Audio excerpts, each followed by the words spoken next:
How to remove your Gmail account from another device. What is up everyone? In this tutorial, I'm going to show you guys a quick and easy way to remove your Gmail account from another device. But before we get started, don't forget to hit the like button down below and subscribe to the channel. Now let's jump right in.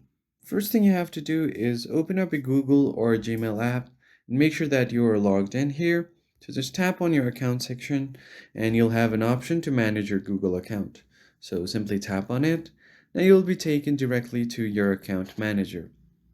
On the top of your screen, you'll have different options like personal info, data and privacy, security, people sharing, payments and subscription. Head over to the security tab. Now just scroll down all the way until you see this option, manage all devices. So simply tap on it and it will show you a list of all of your devices where you are logged in. So tap on the device that you don't recognize or that you want to remove from.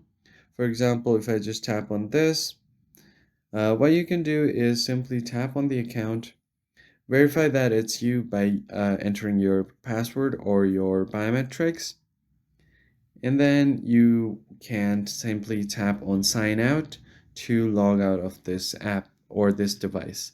I hope you found the tutorial helpful. I'll catch you guys on the next video.